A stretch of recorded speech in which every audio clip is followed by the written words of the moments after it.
Welcome to the Football Retro Podcast. The word welcome, I guess, is stretching it a little when you're an Australian in a place like this today.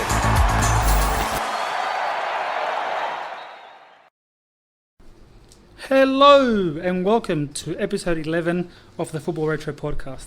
I am your host Johnny, and today I am joined by Akram and Fadi. How you going, guys? Johnny, how are you? Yeah, good man, good. How are you? Good, man, good. So, in the spirit of the presidential debate in America, so we had Trump versus Biden. They have nothing on us. So we Classic decided, debatesman there. we decided to have a football debate ourselves. All right, they were just two immature clowns fighting each other. I think we can be responsible adults talking about football. What do you think? Depends. Sounds a bit like us sometimes. But Yeah. Why'd you look at me when you said that, Fatty? What's going on here? Oh, here we go. It's already started. Okay, so the idea of today is for me to throw in different topics and have a bit of conversation, a bit of discussion around different areas of football. So we'll start off with a controversial one that's been a big part of football for the last 5 years or so, VAR. VAR. Look, it's an interesting one. I really find it such a divisive thing in our game right now. To be honest, I think it's a divisive in almost all sports, especially team sports. What do you reckon, Fatty? Do you like it? initially, when I heard about the VAR and technology coming into football, I was for it. Certain aspects, goal line technology and things like that. Mm-hmm. I think as it's gone on, it's just been misused. I believe it's just slowed down the game too much. Yeah. People who are pure football enthusiasts or pure football fans have become frustrated with it. Really? Yeah. Why? I think people have become frustrated. It slows down the game. It's constantly being done for ridiculous things. It almost takes out the referee from making the hard live calls. decisions because no one wants to take that responsibility. But even then, we've seen some, and I've seen some recently where it's gone to VAR and it's still been the wrong decision. And I think, well, what's the point? It defeats the purpose of having it if you're still going to get the decision wrong. So how can we make it better? That's the million-dollar question. I don't have an answer to that, honestly. I don't. So for me, I look at it as it's not a question of technology; it's a question of the rulebook itself. For me, I think VAR is not the problem. I think VAR has exposed the problems within the rulebook and within refereeing in general. Now, for me, it's a question of: do you want those things to be exposed, or would you prefer to have them kind of politely hidden away, the way it used to be? If someone missed an elbow here or there in the penalty box, were we okay with that? Whereas now, when you see each and every one that either gets called or doesn't, either if it's for your club or not, it's like, well, we missed a chance for a penalty, or that penalty shouldn't have been given, and why was that penalty given last week and this penalty wasn't, and all those kind of things. So for me, I just think the application of VAR in certain aspects of the game needs to be fine-tuned. So for me, I don't know about you guys, I would prefer not to have VAR for corner kicks. I think also it used to balance out, right? When there were calls that were missed, elbows and boxes, penalties, things that were close that now get, scrutinised meticulously by VAR. Yeah. They zoom in to see, if a player's offside, a toe's offside or something ridiculous like that. Whereas back in the day, it didn't happen. And sometimes, I've heard of instances where the referee would have seen it at halftime that he's awarded a penalty, for example, that shouldn't have been. And then they even up the ledger, second half. And any opportunity that he feels is close enough to warrant a penalty, he'll give it. And that was a bit of a, I don't know, I liked it like that. I enjoyed that. Because then afterwards you could always debate and say, oh, the refereeing was bad here, it wasn't, or we got done, or we didn't get done, when you're I agree. to the team. I thought it was better like that. Again, we're traditionalists, I believe, around this table. I mean, to be honest, and I don't know about, maybe you guys could answer better, but was it something that the fans were really asking for? Do you feel like there was something that fans needed? Was it, or is this a case of something that people weren't wanting? I don't think they asked for it, but I think there was so much complaining around the refereeing. They wanted to take the refereeing out of the question. I think that's what they tried doing by bringing in technology. The accountability. To say, okay, you know what, it's either right or wrong. Let's use the technology. Let's not leave it up to the referee. But by doing that, I think it backfired on them in regards to fans. Was I correct in thinking the first goal line technology was introduced for which World Cup was it? It definitely wasn't 06 because of Lampard. Was it? Yeah, it was after that. Wasn't it 10? Was it 10 or 4? I'm pretty sure it was 10. Don't you think? I'm not, For goal line technology? Goal line could have been tech, 14. Where the referee's watch would beep if the ball had crossed the No, line. I think 10 was a bit early. Could have been 14. Maybe 14. Yeah. I think it may have been 14. You're right. Do you consider that type of technology in football a good thing? Yes. Goal line technology. Yeah, you that's know- different to VAR. I think that's Yeah, different that's because that's on the spot. So if the hole of the ball had crossed the line, automatically it'll alert. It's momentary. Bang! He'll blow the whistle. It's a goal. And that's something that's black and white. Like, it's very easy. It's across the line, and you're done and dusted. It's clean. But in saying that, so is offside. But then again, like... Is it? I mean, for me, the degree of which people are offside is what people seem to have the most And that's, problem. that's my right? problem. Like, if your armpit is offside, and you have to draw these little red lines to see how much of your armpit's in front of the Pythagoras defender. theorem to see how far then offside you are. I don't agree There's with no that. there's no obvious error. So then, what would be the alternative if we were to, for example, change that rule for it to not be judged so strictly? Would it be an arm, a leg, a foot? So are we talking about the offside rule? Yeah, specifically now? the offside rule. I was going to add something to that. The issue with offside is the rule itself has changed and evolved. Mm-hmm. It used to be offside, had to be clear daylight between players, and then it was if a part of your body that could score a goal was offside, then it became offside. Yeah. An arm, for example, wasn't offside because you can't score with your arm. Yeah. So if your shoulder was in front of him or your leg or whatever, 100%. then it became offside. Then it just slowly started to. Now it's anything. Fingernail. Yeah, that's right. Is offside. So at the same time, if the technology is consistent, the application of technology is the problem. Yeah, Because 100%. because if you're constantly changing the rule and it's evolving, then people are going to always argue about it. And for someone like me who disagrees with what the offside rule is today, I'm always going to be negative towards it and say, well, that's bullshit. It shouldn't be offside. For example, someone's toe or an inch of his boot is forward. To me, it doesn't give them an advantage in scoring that goal. Yeah, like for me, I think what you just said there, Fatty, makes a lot of sense, mate.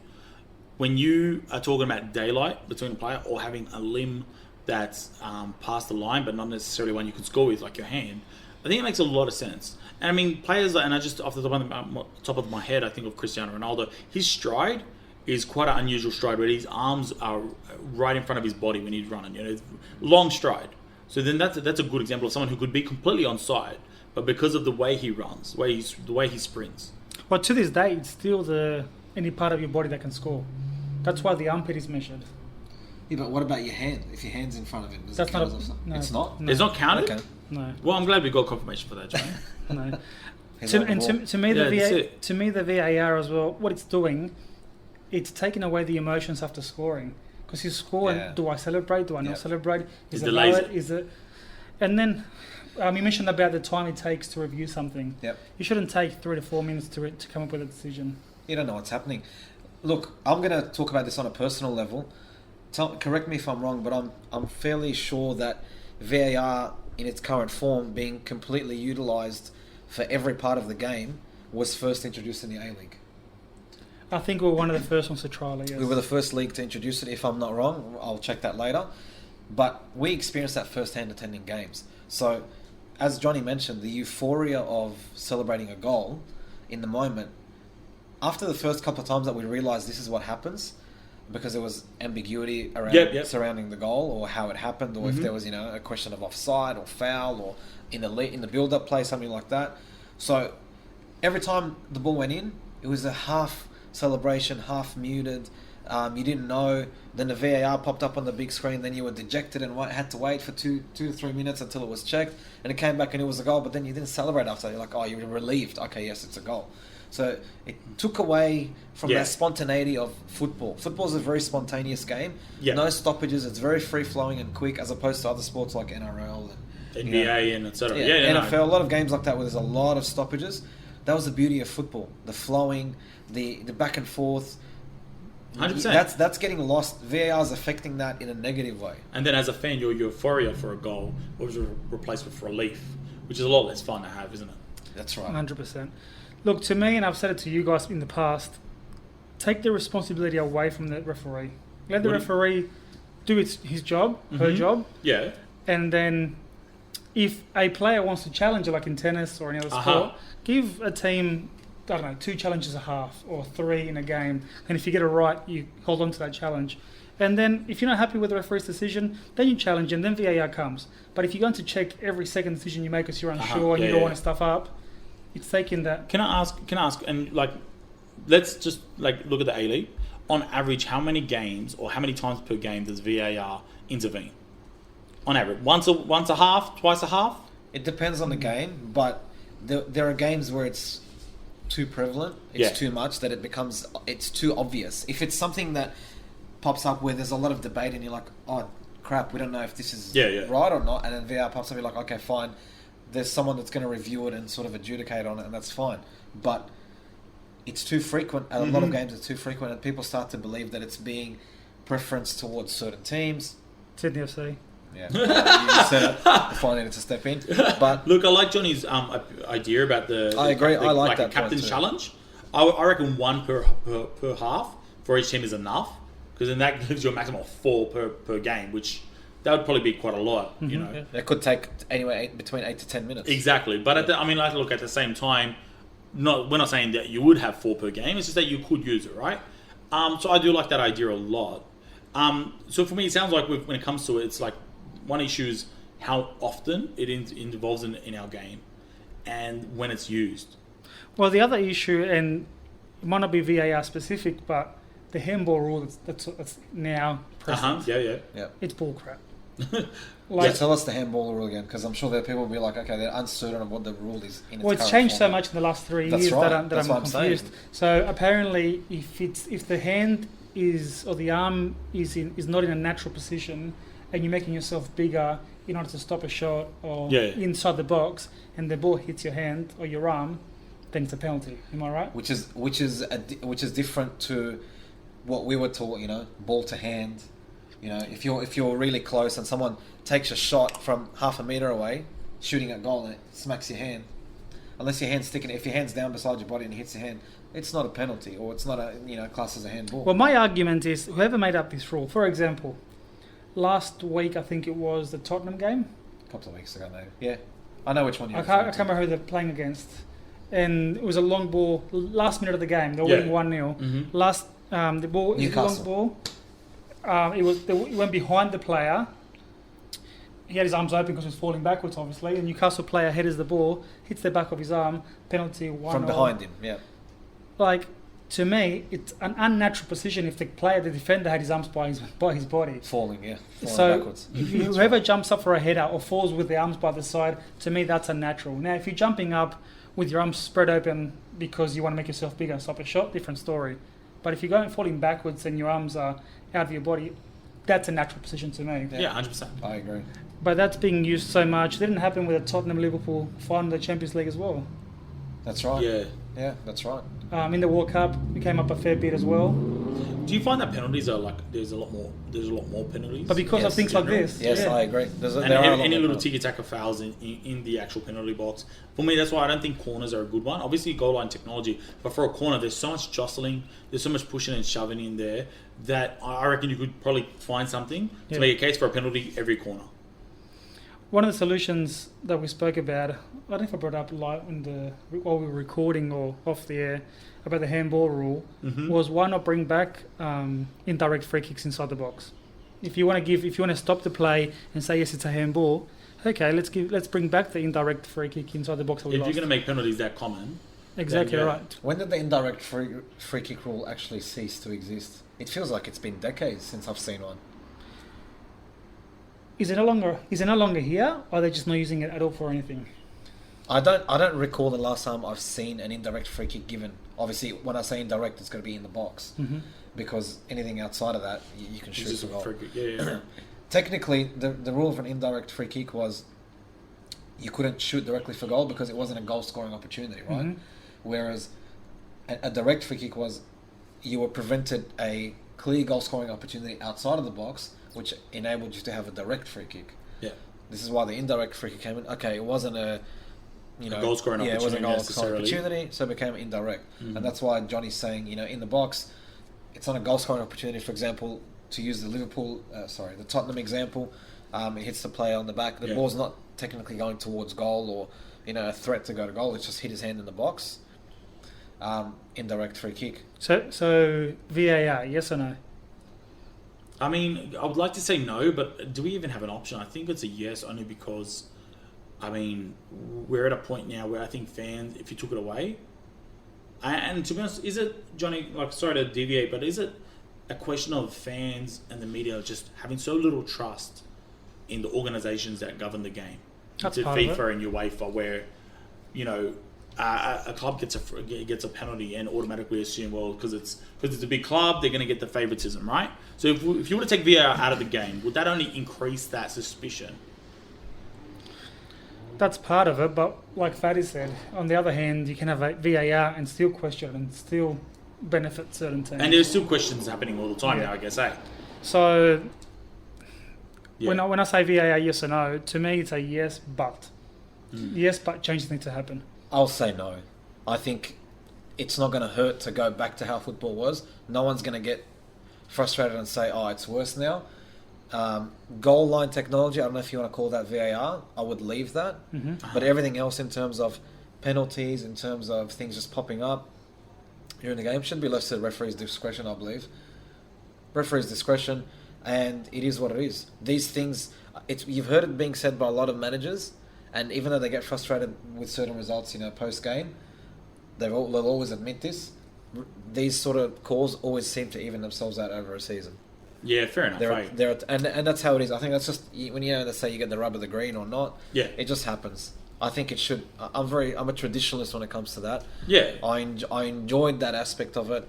There was a lot of it generated debate afterwards, and you could argue with someone and not have a definitive answer at the end of the day. Only when it benefited your team, though. Otherwise, you get the shits. That's true.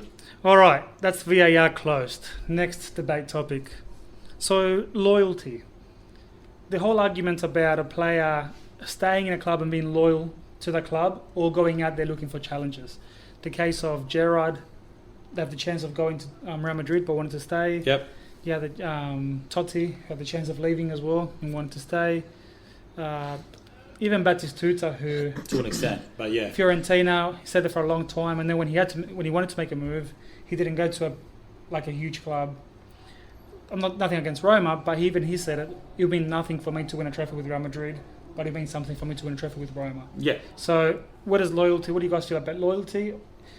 Some players like Messi get punished for it, others get rewarded, get praised for it. What do you guys think? I mean, for me, I think it's a funny one because I think it's a case-by-case basis. So Totti's come out and said in the last few years that part of him wishes he had gone to Real Madrid when they came calling. But part of him also knows that his legacy with Roma is just absolutely untouched and will live on forever. So for him, as a player, I guess you've got to ask yourself a question. Are you there because you're comfortable? You love the surroundings? You love the fan interaction? Or are you a player that is ambitious to win? And you always got to ask yourself, Cristiano Ronaldo, I think was an interesting one because he was in Sporting Lisbon, he went to Man United, and so it wasn't exactly his first club. But he obviously became the player he was at Man United. And there was a lot of questions about why would you go to Real Madrid? You have everything you need to win here. I just think it's because inner ambition wants you to succeed in every avenue, with different leagues, different clubs. It really depends on how high you rate your trophy cabinet versus your actual quality of life. For me, I love that Totti stayed. I love that Batistuta stayed so hard that he even was with Fiorentina when they relegated, brought him back up. And then, of course, as we all know in Calciopoli, many of the Juve players stayed behind and went down to Serie B. Del Piero, Buffon and such, right? I think I want to ask a follow-up question to that to sort of clarify. Loyalty to whom? Like, in relation to what? So, is it, the loyalty in regards to the player, like he feels that he's being loyal and he's proud of it? Or is it a fan-based thing, like the fans get to judge it? Or from what side are we looking at loyalty? Well, I think it's completely fan-based. Okay. You reckon it's just fan-based? There's no other side to look at regarding loyalty? Because for one thing I was thinking about, as Fatty was speaking, sorry mate, I wasn't listening too hard, but I'll be honest, I was just thinking to myself, sorry mate, but I was just thinking to myself don't about... say sorry. Don't say sorry? Not sorry. Trump wouldn't say sorry. He's not sorry. Yeah, I should have interrupted, sorry mate. No, so the way I look at it was like, all right, but let's say you stay for years at a club with loyalty, but when are clubs really loyal to players? So it's like, I agree, you know, fan loyalty is a big one, but you also got to look out for yourself, eh? Mm-hmm. What do you reckon about like the idea of, well, you know, jumping before you're pushed? I think footballers in general have fairly short careers in terms of looking at it as a profession. So I'm of the adage that yes, loyalty is great. When money came into football, loyalty just failed to exist after that because everyone was just chasing money. It was as simple as that, and you don't blame them because, as I said, your careers are very limited, and you know no one's going to play past your mid-30s generally. Yeah. So you've still got another, on average, say 40 to 50 years at least to live.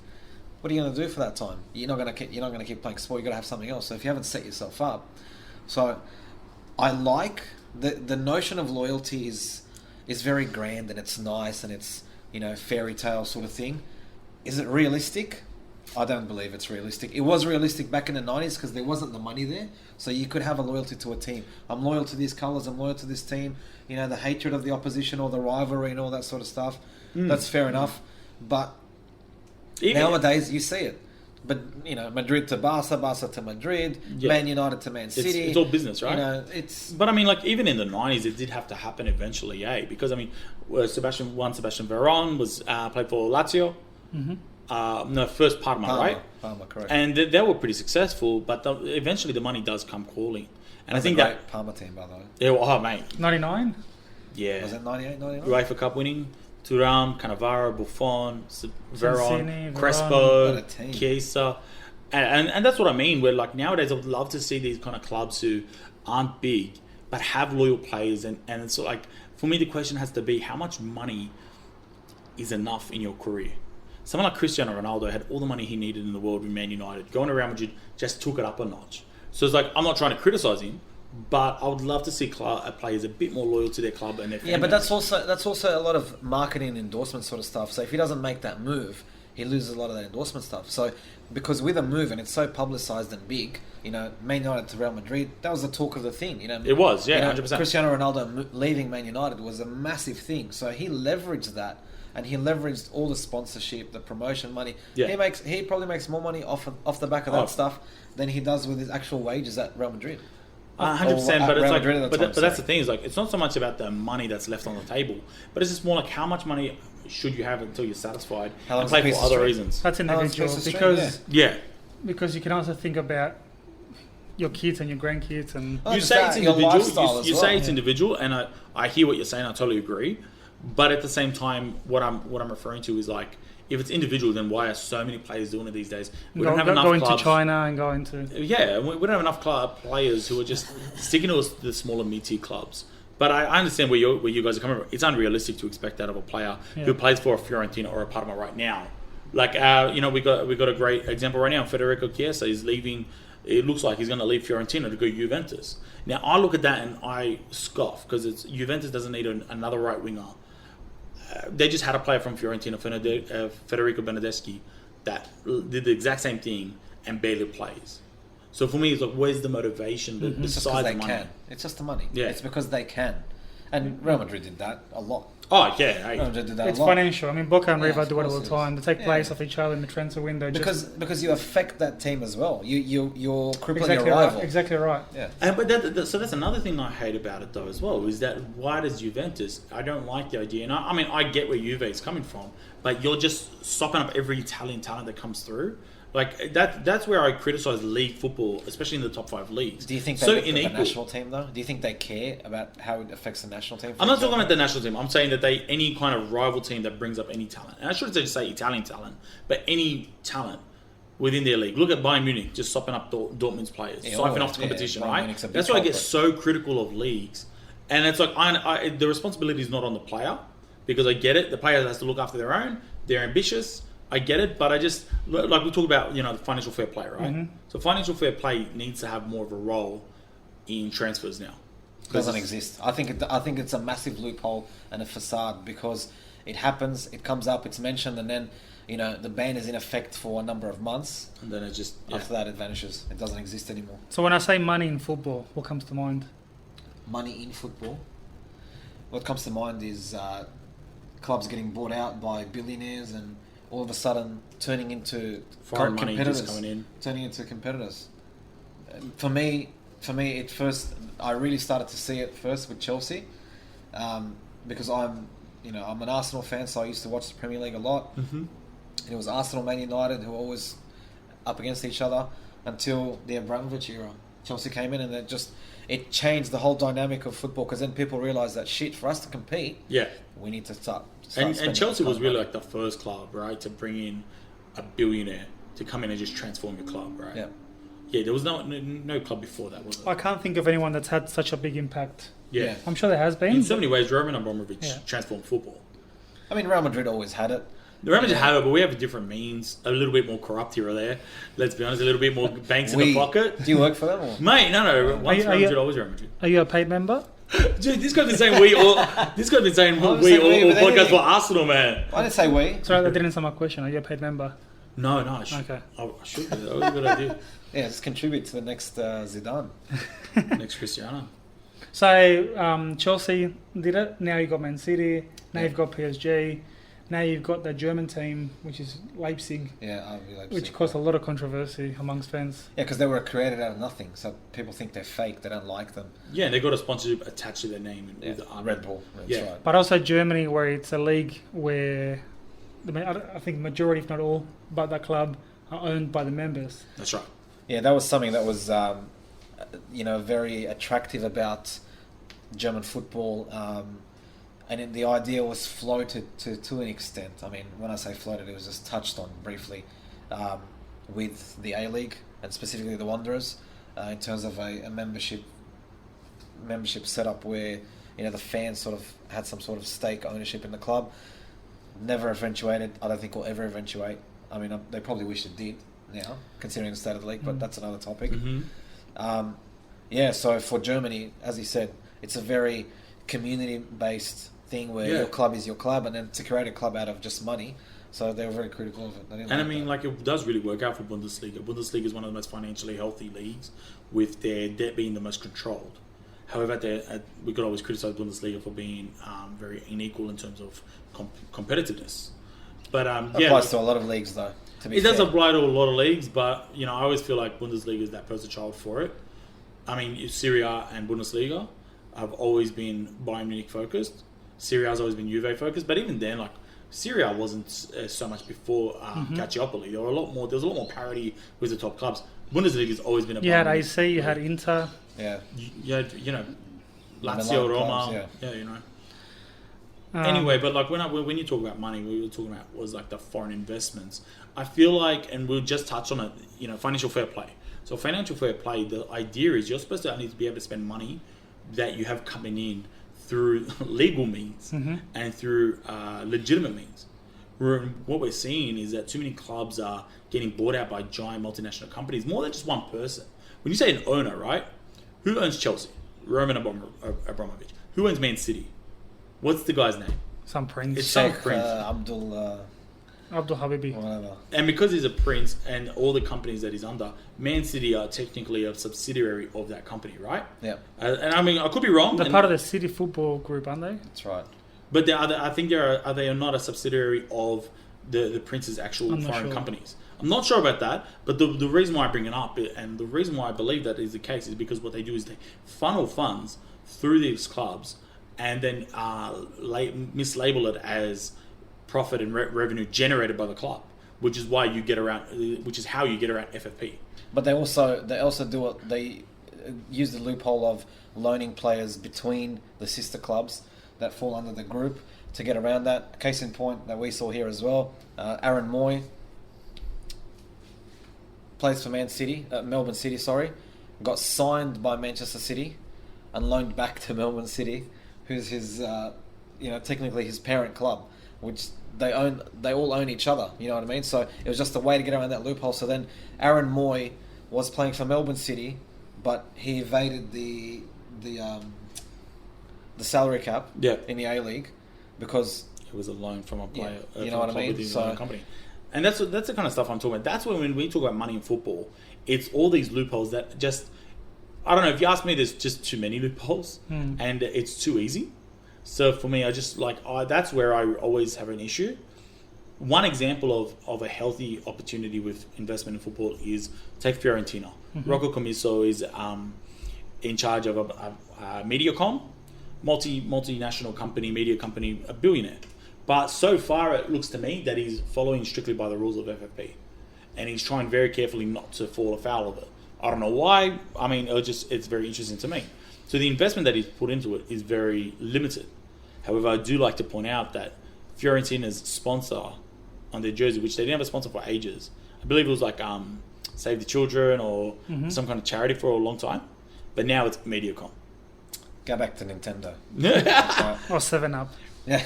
Why did Nintendo ever give up? Why did these guys... Because Nintendo struggled as a brand afterwards. They didn't have enough money to send it to other people. Yeah, that's probably right. So you after Chelsea, now you have Inter Milan, you've got Arsenal, Man United. AC Milan. I wouldn't put AC Arsenal Milan. in there. They're not owned by foreign owners or investors? Yeah, you're owned by a Jew probably who's a tight ass. Doesn't But matter. in saying that, you're still owned by a Is private. that racist? I'm sorry. I'm Moving not on. sorry if you're offended. Anyway, moving on. But the point is that, I mean, look, I always thought of them as privately owned. Arsenal. Yeah. I could be wrong. They never were. They are now. Yeah. I know that He's weren't got always. a 51% stake or whatever. Yeah. It is. Man United's privately owned, right? Man United with the Glazers. The has been Glazers. for a while. We got a lot of. Liverpool's clubs got those too as well. What are they called? I forget the Liverpool owners. Who American. cares about Liverpool? now. LeBron Yeah, James mate. is a minority owner. Liverpool got Is smacked he? 7-2 this morning. How about that? 7-2. For our Liverpool fans listening, And hope for you enjoyed that one. all our punters, if you had money on Villa. Oh, What happened, Mr. Klopp? 7-2, man. Villa would have been paying good money this morning. Imagine minus Imagine minus 3.5. the Villa. price is not quoted, not anything. You can't even make up that amount. Villa minus 3.5. No chance, Johnny. There's no way you're telling me the TAB would have quoted you. A cheeky 10 on that. Oh, cheeky 10. Villa to win would have been paying probably $12. What do you mean? You call a loan shark. You call your loan shark, pull out $10 million loan, put it on. It's good money. I know someone if you ever need. So you brought up Liverpool. Then you got to bring up Man United, right? What happened this morning? What was it? 6-1? 6-1. 6-1. Oh, look, I think what changed the game there was the Marshall slap with Lamella, the red card. That wasn't a red card. thing. I didn't see it. Was it a legitimate red card? No, it wasn't a red card. Was it reviewed? It was the VAR red There you card. go. And it wasn't legitimate in your eyes. No. So this is what we're talking about, guys. It's like when the rule book's always applied so inconsistently. It doesn't matter about the technology. You can have VAR zoom right in with the most crystal clear image. If the referees and the people manning behind the cameras have a problem, then...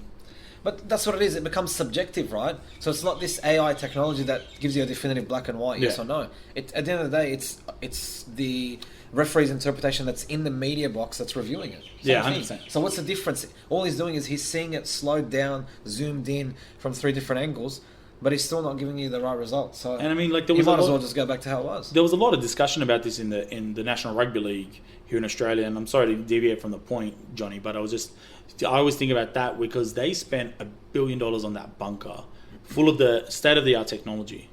But I never was convinced because it didn't matter about the extra technology. It wasn't about crystal clear images. It was about the people behind the cameras that were making the decisions. And to this day, Rugby League still has struggles with video referee as well. A lot of people aren't happy with that. Yeah. A lot of NRL fans still hate the bunker. They're still angry. They're still annoyed that decisions are still wrong, even with technology. So Yeah, but with rugby league, even when it's an obvious try, they go upstairs to the bunker. Do you think... because it's easier to do that. It's because of KFC. Let's be honest. It's a sponsorship. I deal. like where you're coming from with that. You know, That's interesting. That's fair. I love a good KFC burger, but I don't. I hate it, but Yeah, Yeah, KFC. I do. what's wrong with you, mate? We've got to start a new podcast, this mate. guy. What the hell? But you're telling me they pay so much money, you don't want that KFC to constantly pop up. What fried chicken is better than KFC? That's Let's the have most this important debate now. question. What fried chicken is No, better look, than KFC? I love a good zinger burger. I love I'm the, just asking a but question. the actual chicken, I don't know. But Like, Too what greasy? fried Too chicken- oily for you? Hang on a I second, have hang on. 3 bites and I've got the KFC effect of regret. When your arteries start But that's clogging the up. point. But that's the same with I anything. don't enjoy it. That's the point that he doesn't enjoy. I love a But good then I love a zinger burger, but I wouldn't eat the But that's chicken. not KFC's fault. That's you can't handle fried chicken. You're not black enough, Johnny. Sorry. Fried chicken, watermelon, that's where it's at. people. Or chicken matter. Fried chicken, watermelon, that's where it's at. Real chicken matters. Hashtag. All right. Speaking of, Here we go. Speaking of He looks at me and laughs. hashtag it matters, politics in sport. Yeah, look, it's an interesting I feel one. like you're gonna say yes to this. Well, what's the question exactly? Politics- How do Politics you in sport. feel about politics in sport? Okay. I mean, yeah, like, I think we you're- see it a lot now with the NBA and I thi- everything I- that's happening in there. And I to be honest, I think you're probably right when you thought I was going to say yes, because look, the issue is, as an audience member, if you happen to disagree with the political message, it's going to be uncomfortable viewing for you because you disagree with it. But what you got to understand is everyone has a right to protest. I don't care what you think. I don't care what you like. That's in our constitution as in Australia. It's in many democratic nations, including the United States. So regardless of whether you like to see it or not, these players have a right to view, to express their frustration, their anger, whatever the case may be. I agree with what you're saying. In saying that, though, if I'm for example, if I don't know, let's say All right, because I'm getting agitated here. I need to really respond to I this. know you hold your breath. Then respond. So, for example, say I'm a Wanderers fan, right? Okay. And a couple of Wanderers players came out and say, vote Labor, vote Liberal, Yeah. whatever. That player is not representing. I'm a member of the club. Okay. I want the player to represent me. Don't tell me, or don't give the Wanderers an image that you're voting Labor or Liberal, or you're voting one side or the other side. That's when you start mixing up the fans' interpretation of you're representing me, and you're not really doing it by doing that. Do you know what I mean? I mean, like I totally see what you mean, because you're asking how much of you, the fan, owns the player. You're saying that player is an extension of your club. It should be a representation of It should the be, club, absolutely. the town, the city, Absolutely. the fans. I think there's a funny one with players doing protests or political messages that go against necessarily what the club would prefer you to say. If the club says, look, we understand how you feel, we prefer you didn't view it so much, especially, let's say, on the field, especially having our jersey on, right? But players are private citizens. So in their Instagram, in their Facebook, whatever it is, whatever the case may be, their political message is a little different in that case. That's not politics in sport. That's politics with athletes. But they are athletes. I know what you're saying. Like, actually in the game, it's a little different. However, if the league and the club are fine with that message, as in the case in the NBA, I don't see there's anything wrong with it. Okay, I really want to hear if that is. I absolutely disagree with that. Politics in sport, completely no. Big, massive no. Because all it does, it polarizes the fan base. Yep. It doesn't matter what the sport is. Yep. It's always going to polarize the fan base. And as you're saying, you're entitled to freedom of, Speech and freedom of protest. Yeah, Yep. freedom of protest, freedom of political choice. You can vote for whatever you want. Let's go with Australia, for example. Yep. You can pick whatever. You can vote for whatever Absolutely. political party that you enjoy. Mm-hmm.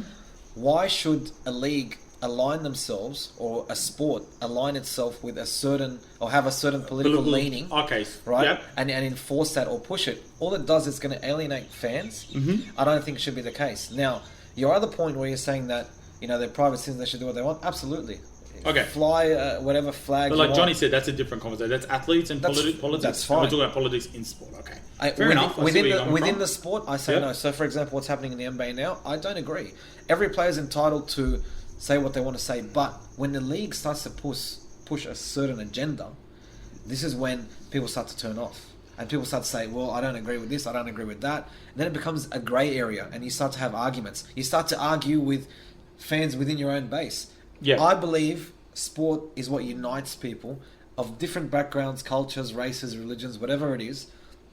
When you support that team, and we saw that firsthand with the Wanderers, a mixture of cultures, a mixture of religions, races, everything. Ethnicities, background. Everything you can imagine. All in one place, supporting one team, and that's it.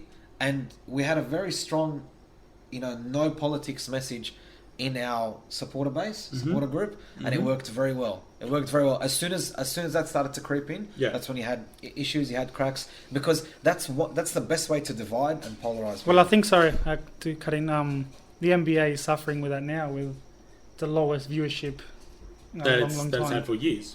So I think, look, so you've said a number of things there. I just would like to break that apart a little. So first of all, I think it is worth saying that I think the Wanderers fan base is one of the most diverse fan bases we have in Football Australia. Wouldn't you say? Mm-hmm. Yep. So that's a credit to the fan base of the Wanderers. Totally agree with that. So see where you're coming from with that. But there's a couple of things that you said there. First of all, number one, every major sport has a players' union. how much of a can you accuse a league of pushing an agenda when if it's the players who are coming to the league on this is what we want to do? They shouldn't, but this is their job. Your job. Your job is to play in your profession and do it to the best of your ability. This is their job. No, totally. Do what you want outside of that.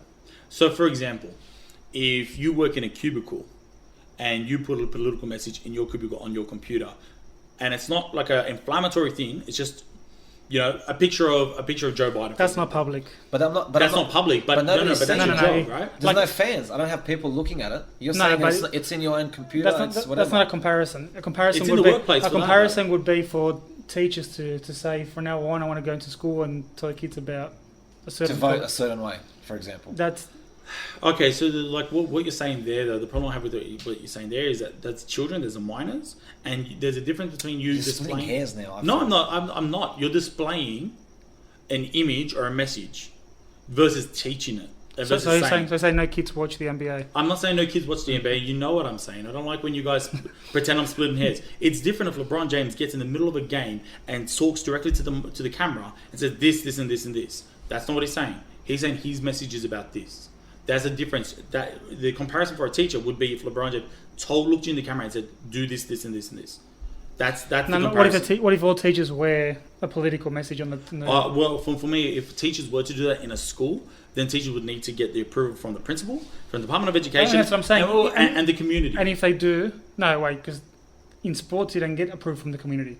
Okay, so you would like to? All right, so let's remove the community. At very least, they would need to get approval from principal and Department of Education. And in if the NBA, NBA, they have. I'm saying, and if they do that, you would agree, because that's what politics in sport means. I mean, if they did that,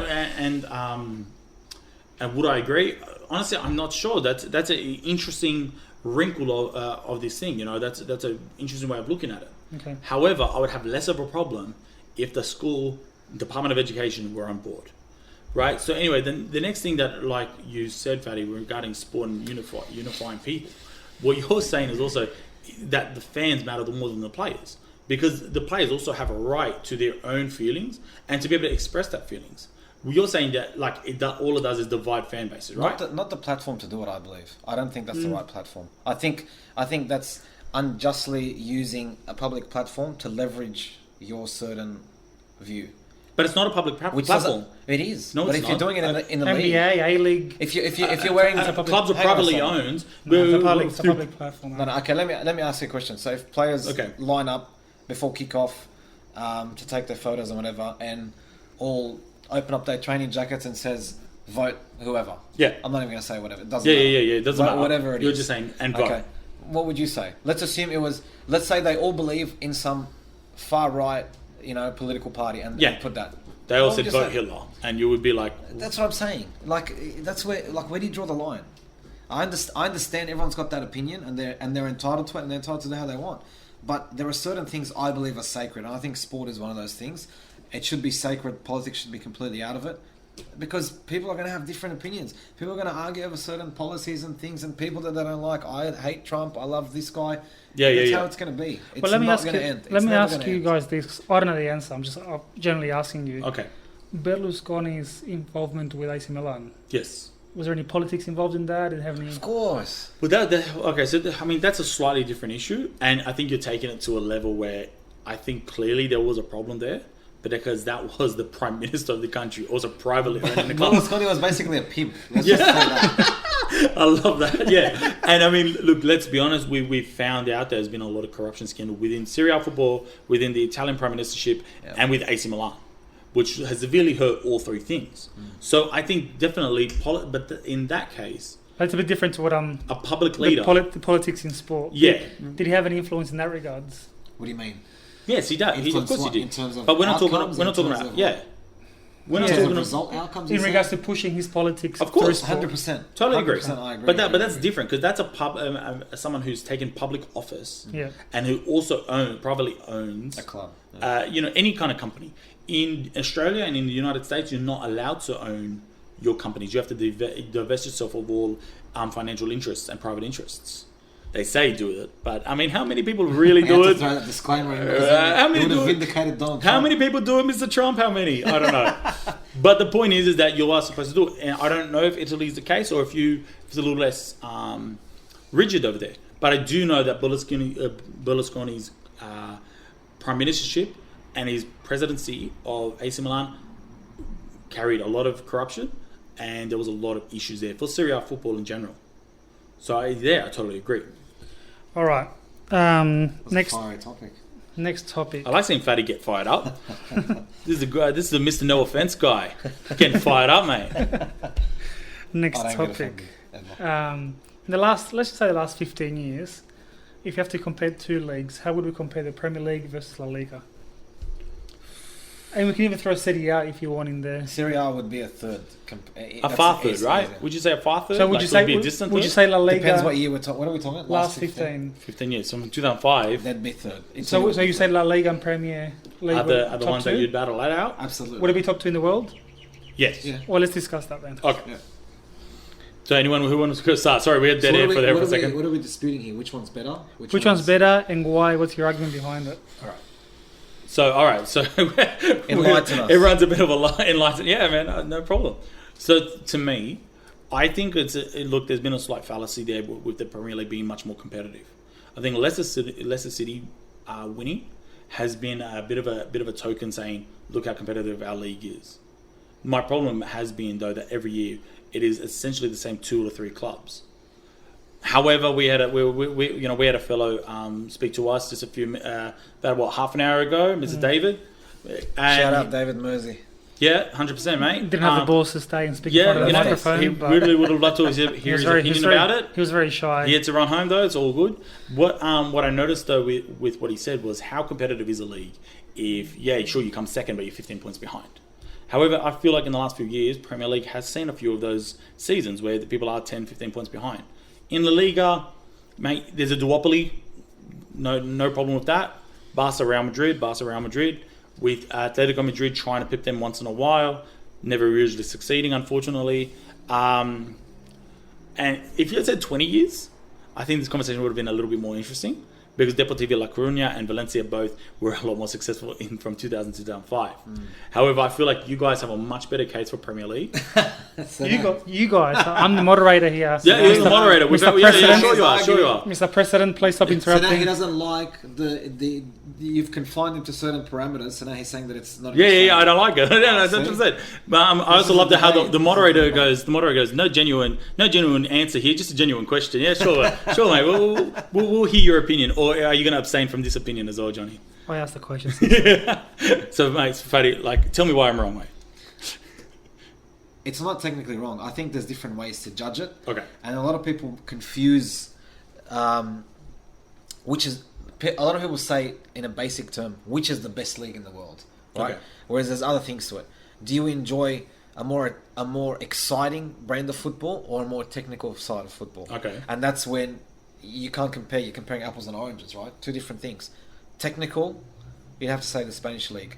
Over the last 15 years, as you said, very technical based. It's not as fast paced. The Premier League is more exciting to watch to a neutral. If you're a football purist, you'd watch the Spanish league because you want to see that technical ability. You want to see the tactics deployed by the managers, all that sort of stuff. In England, a lot of the time, a lot of the lesser clubs would get a result at one of the bigger clubs because pure desire, hunger, aggression, how the game was played. So, depending on the fan, what they enjoyed the most, they may say, I enjoy football in its pure form. I enjoy La Liga more. I like watching, end-to-end football and more exciting. So Premier League. And I think that's why the Premier League was always dubbed the toughest league in the world. Yes, there were a lot of times where the same 3 or 4 clubs were always up there and competing to win the title. But at the same time, in terms of excitement and getting odd results and things popping up, it was always the Premier League. And that's why it made it more exciting. Hence, people confusing the two terms, exciting or better. This is a hard one, but I'm going to have to say Premier League, purely based from a neutral perspective or from someone who's not a football fan. You'd watch the Premier League. I wouldn't send... If you told me, hey, here's a person who's never watched football in their life, convert them to watch football, which league would they watch? They'd have to watch the Premier League. So I do got to shout out Fatty here. Thank you for the very mature response there, and very very non-biased That's response. how I win. That's how you win, mate. Because I get you on my side and then you agree. 100%. Because what I do have to give it to Premier League is that the non-fan, it is the more easier. It's not easy for Akram to accept the fee. I never accept the fee, mate. No. It is easier for the non-football fan to get in. Premier League has been successful in marketing their image and becoming the most palatable league to introduce new fans to, and therefore it's grown exponentially across the world. I get what you're saying. You're saying at the end of the day, it comes down to subjectivity, what you like and what you want to get out of your football. Mm-hmm. And I mean, honestly, I can't disagree with that, because over the years, over the last 20 years, I find myself watching more Serie A football than any other league, even La Liga, and that's because I love defense. I love the Catenaccio style. I always found it very interesting. Translate. The Catenaccio style means, come on, like defense. It's when you have like Catenaccio bolognese and pasta. I was asking this Italian over here. The Italian over there doesn't speak Italian. The chicken Catenaccio. No, so like the way I look at it, mate, is like, so I get what you're saying, because from a style point of view, there are other leagues that I guess I prefer even than to La Liga. But I do think La Liga is better because of what you said, more technique. More, I've not always been a big fan of the end-to-end stuff, because it's like I watch certain sports for certain things. If I want end-to-end fast-paced things, I watch NBA. If I want something that's going to be a bit more methodical, a bit more flowing, I'm comparing just because of the frenetic pace. Okay. NBA has a lot more pace, and all I'm saying is if I really want something for pace, I'll look at rugby league, I'll look at NBA. If I want something a bit more slow down and a bit more methodical, a bit more different, you watch cricket. No. That's if I want to fall asleep. That's if I've had a hard day and I really need a bit of help sleeping. I'll watch cricket. But for me, football strikes that beautiful balance between something that can be slow and something that can be fast. Do you want to hear my thought, or you don't care? No, I would love to hear your thought. I would love to hear. I don't care, but it's fine. Just tell us anyway. To me, Premier League's the better league overall. Mm-hmm. Better. What's better mean? You've got top 5, 6, 7 teams that will challenge each other. Yes, Tottenham hasn't won it. Look, I'm going to say something to sort of back his claim. Oh, look at this guy. You mentioned 6 or 7. I know which ones you're going to name, but name them anyway, so people that are listening can know who you're talking about. Which of them is realistically going to win? With the anomaly being Leicester City in 2015. That's a good word, anomaly. Arsenal, Man United, Liverpool, Chelsea. Yep. Man City, Tottenham, Yep. And then Leicester won in a long day, and Okay. they came third, didn't they, last season? This season, out of those, who's realistically going to challenge? Man City, Liverpool. Possibly Chelsea. I don't think Lampard can do it this year, but Oh, you think last year was a bit of a not a fluke, but just was a bit. a bit of a honeymoon phase, I think. They finished fourth anyway, so it wasn't. Yeah, Arsenal won't do it. Arteta's still too fresh, so. No, I get it, but even in coaches, you've got Spurs Klopp, won't do it because you've got Klopp, you've got bottlers. Guardiola, you've got Mourinho, you've got Ancelotti, you've got. Yeah, that's the money as well. So, money there, yeah. And the money helps. The money helps the Premier League rise. Funnily enough, though, in the last 15 years, La Liga's had the best 2 teams in the world. Correct. Yeah. So that's when you're saying context. Like, what are you saying? One league or the other? Overall competitiveness and attractiveness, I'll go for the Premier League, but Real Madrid and Barcelona have been the top 2 teams in the world over the last 15 years. Yeah, I On agree. a consistent basis. I always like to think like a good barometer is international football as well. Yeah. And That's international club football, like being European competitions. Well, if that's the case, then the No. Premier League will never be anywhere because England flop at every tournament. Don't even talk about. No, it is true because then, but it's not. So it's not just international football, but even like European competition, like the Champions League or the Europa League. So, for example, we just talked about it before we started. Sevilla just seems to have a real understanding of that league. Yeah. Barcelona and Real Madrid have dominated that league as well, and this is where you represent your league, and this is the best that the league has to offer. But we spoke about Champions Leagues before, and England had a successful period there. They did, but so did the Italian teams. But they're not featuring in the equation now. So the Italians had a solid run in the Champions League. The AC Milan's massive. That's true. Massive time. Juventus as well.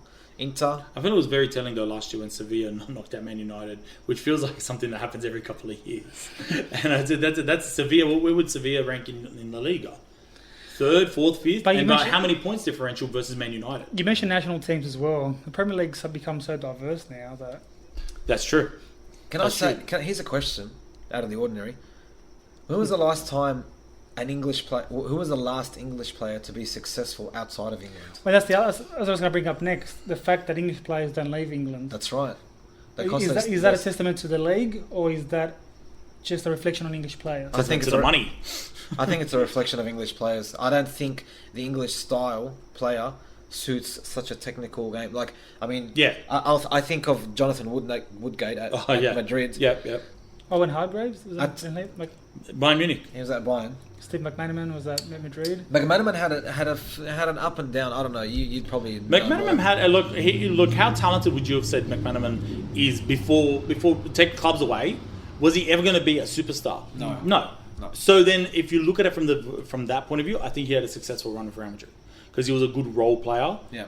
Did his minutes really well, played very well. Just wasn't a superstar. I think the best question is David Beckham.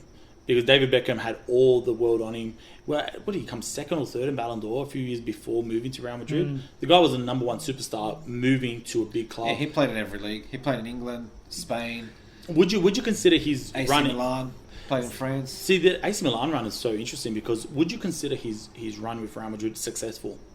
I wouldn't. He was part of the Galacticos. I would. And like, why do you think so? Because I wouldn't, right? Marketing. Yeah, marketing. But you're talking about stylistically when English players leave the league. Yeah. Which leagues do they do well in? We're not talking about how much. Beckham could have gone to any league. He would have done successful marketing. Yeah, that's true. Sorry, guys, we just had a horde of bikers drive past. Bit of a hooligan scene happening behind those cars. No, I agree. The other one when he said that. the other one I didn't know was English too long ago was Sancho. Yes, Jadon Sancho. and he's certainly been successful. He's at Dortmund and Yeah, he's certainly he's one of the few players ever to get double digits, 20 goals, 20 assists It in won't the be long league. before he comes back. I'm telling you now. I mean, United have been linked with him for the last 75 years. Yeah, one of the big money clubs is going to come and offer him stupid money, and he'll come back. He'll play in his home country with massive money.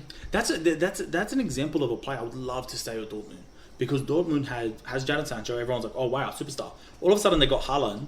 If you just hold on for a little bit longer, you could have an awesome side for that club. I would love to see him stay, but I get it. It's so unrealistic. When Man United are going to offer him $10 million a year, I'll take it. We would love to see Dortmund win the league instead of Bayern Munich. Oh, I love when... And that's the thing that always made me so cranky was Dortmund would win the league or come tight second. Bayern Munich go, all right, which one of them can we poach this summer? And that was where I look at leagues and think...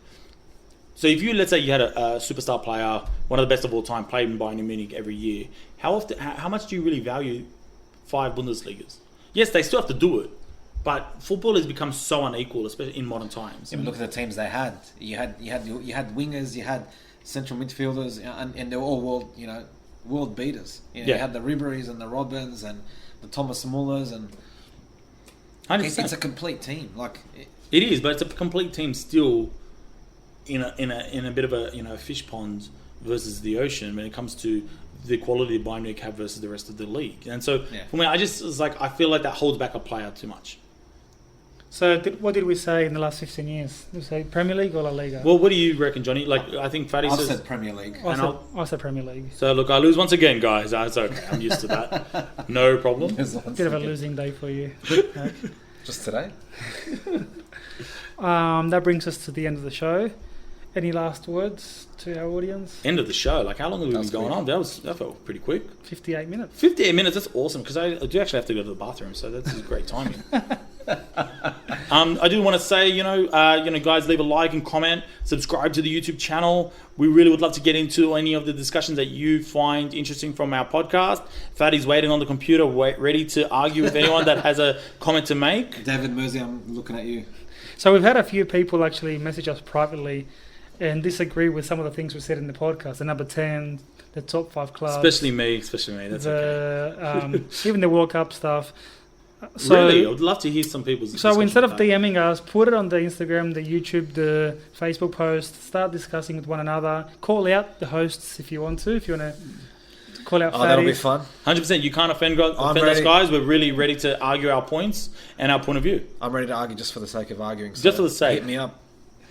Could you be on my team once in a while then? Just to argue that wouldn't be fun. No, I get it. Okay. What's the fun in that? I enjoyed this style of episode. Maybe we can do it more often where we just discuss different topics.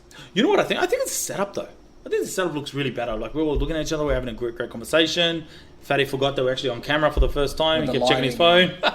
I can't, man. I'm getting work calls while I'm doing this. I'm actually doing really well. I haven't taken one call. Oh, look at you, mate. All right. It's a public holiday. I'm usually I very busy. haven't taken one piss break either. I gotta go. That's because you're down 6 beers before we started. I better stop the show now before these guys start punching on. Thanks, guys. See you later.